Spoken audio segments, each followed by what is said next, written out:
Nang ngày số đây nào kia chẳng dương to mây hiện bao dương và to tiết tẹt tôn tận nâng on green ngày nâng chẳng vật thụ bầm nòng bao dương ngày nâng cứ hai đầu với ban chỉ ở môn peptide mình ai chlong cắt pni cao sẽ cả bán hai đấy ban ở môn steroid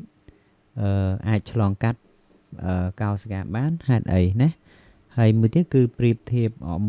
ở môn steroid hay là ở môn peptide anh ấy có chia trong nội sầm khan mũi đấy nó không mây hiện bao dương nè ok ta dương từ mưa tầng ở này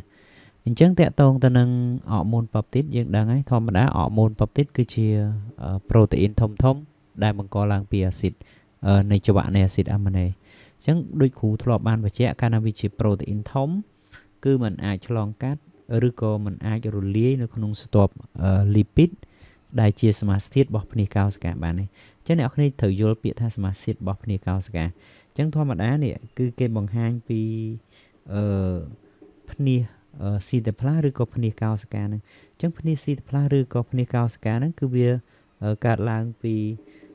គេហៅ stop lipid ទ្វេអញ្ចឹង stop lipid ទ្វេហ្នឹងមានថាវា2ហើយបើយើងនិយាយពី stop lipid ទី1គឺវាកើតឡើងពីបណ្ដុំគេហៅ phosphate មួយ molecule ហើយនឹង acid ខ្លាញ់2អញ្ចឹងអាហ្នឹងបង្កើតជា phospholipid អញ្ចឹងអាហ្នឹង stop lipid គេហៅ lipid 1ហើយបន្ទាប់មកយើងឃើញថានេះមួយហើយមួយទៀតអញ្ចឹងអាហ្នឹងគេហៅថា lipid ទ្វេហើយអញ្ចឹងមានន័យថាកាលវាជា molecule protein ធំធំអញ្ចឹងมันអាចរលាយនៅក្នុង stop lipid ដែលជាសមាសធាតុរបស់ភ្នាកោសិកាបានមានន័យថាវាអាចឆ្លងកាត់ភ្នាកោសិកាចូលទៅក្នុងបានទេអត់ដូច steroid ទេអាហ្នឹងអញ្ចឹងណាអញ្ចឹងមានន័យថាអាហ្នឹងវានៅភ្ជាប់នឹងធ្មូលនៃកោសិកាគោលដៅបើអ្នកនរគ្នាធ្លាប់មើលរូបអញ្ចឹងណាគឺវាមាននៅលើកោសិកាគោលដៅអាហ្នឹងជាទូទៅណាអូខេ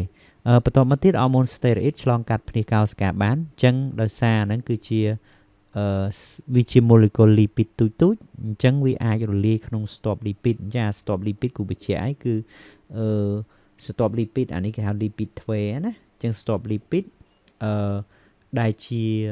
សមាសធាតុនៃភ្នាកោសិកាគោលដៅយើងថែមអញ្ចឹងក៏បានដែរអត់អីណាជាសមាសធាតុនៃភ្នាកោសិកាគោលដៅអញ្ចឹងវាអត់អាចឆ្លងកាត់បានទេណាសុំតើអានឹងឆ្លងកាត់បានវាខុសពី peptide អញ្ចឹង steroid ឆ្លងកាត់បានដោយសារវាជា lipid តូចណាវាអាចចេញចូលបានណាអូខេអញ្ចឹងមួយទៀតសំណួរសំខាន់ដែរប្រៀបធៀប hormone steroid ហើយនិង hormone peptide អញ្ចឹងលក្ខណៈដូចគ្នារបស់វាគឺ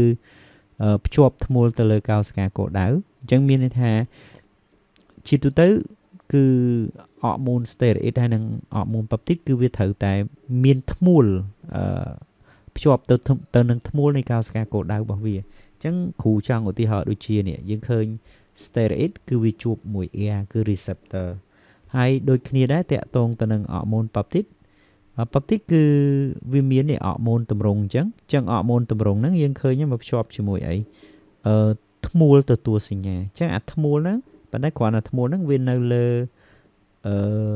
នៅមានន័យថាវានៅលើ C ទៅ plus ឬក៏គេហៅភ្នាសនៃភ្នាស C ទៅ plus នៃកោសិកាគោលដៅឬក៏ភ្នាសកោសិកាគោលដៅក៏បានដែរបាទភ្នាសកោសិកាគោលដៅក៏បានដែរអាហ្នឹងអញ្ចឹងណាយើងមើលអញ្ចឹងមានន័យថាអាពីរហ្នឹងខ្សិតតែវាភ្ជាប់ជាមួយធ្មូលនៃកោសិកាគោលដៅយើងអាចថែមនៃកោសិកាគោលដៅមានឥទ្ធិពលលើកោសិកាគោលដៅដូចជាធម្មតាយើងចាំអរម៉ូនអុកស៊ីតូស៊ីននៅពេលដែលវាធ្វើឲ្យវាភ្ជាប់ជាមួយសាច់ដុំដោះវាធ្វើឲ្យកំពេញទឹកដោះហ្នឹងគឺវាកត្រាក់ដើម្បីបញ្ចេញទឹកដោះមានន័យថាវាមានឥទ្ធិពលលើកោសិកាគោលដៅនិងទៅបំលែងនីតិកោសិកាគោលដៅឲ្យសកម្មអញ្ចឹងទៅណាហើយលក្ខណៈខុសគ្នារបស់វាគឺយើងដឹងហើយអរម៉ូន peptide ជាយើងអាចដាក់ថែមបានយើងថាជា protein ធំដែលកើតឡើងពីចង្វាក់ acid amine ជា lipid តូចដែលផលិតចេញពី cholesterol ឆ្លងកាត់ភ្នាកោសិកាបានហើយมันអាចឆ្លងកាត់ភ្នាកោសិកាបានទេអរម៉ូន peptide ប៉ុន្តែ steroid ឆ្លងកាត់ភ្នាកោសិកាបានអានឹងកាត់ពីយមន័យយមតាណាហើយនេះសកម្មភាពរបស់វាកើតឡើងនៅក្នុង cytoplasm ណាមានន័យថាវាចាប់ផ្ដើមសកម្មកើតឡើងសកម្មភាពនៅពេលដែលវាចូលទៅក្នុងcytoplasm នៃកោសិកាគោលដៅដូចយើងនិយាយដូចជាមិនអញ្ចឹងឧទាហរណ៍យើងក៏លេចមកមើលរូបភាពនេះអញ្ចឹងណាធម្មតាអូនឃើញនេះវានៅលើ cytoplasm ឃើញទេអញ្ចឹងវាភ្ញុចវាមកដល់កន្លែងនេះក៏នៅក្រៅដែរបន្ទាប់មកដល់នៅពេលដែលវាចូលមកដល់កន្លែងនេះគឺ cytoplasm មាននៅពេលដែលវាចូលនៅក្នុង cytoplasm វាធ្វើឲ្យមានបំលែង ATP ទៅជា AMP អញ្ចឹងមានន័យថាសកម្មភាពរបស់វាកើតឡើងនៅក្នុងcytoplasm អញ្ចឹងទៅវាខុសពី hormone steroid បងឯងឃើញនៅក្នុង cytoplasm គឺ steroid អត់តាន់គាត់អត់សកម្មទេគឺវាអត់ទៅភ្ញូចអីទេគឺវាអត់តាន់មានសកម្មភាពអីគ្រាន់តែវាភ្ជាប់ជាមួយធ្មូលទេប៉ុន្តែនៅពេលដែលវាចូលទៅក្នុងNayo បងឯងឃើញវាចាប់ផ្ដើមភ្ញូច ADN អញ្ចឹងមានន័យថាសកម្មភាពរបស់វាយើងឃើញថាកើតឡើងក្នុង Nayo ហើយបន្ទាប់មកយើងឃើញចូលមកក្នុង cytoplasm វិញអញ្ចឹងទៅនេះអានឹងអញ្ចឹងយើងមើលតាមរយៈអញ្ចឹងមានន័យថា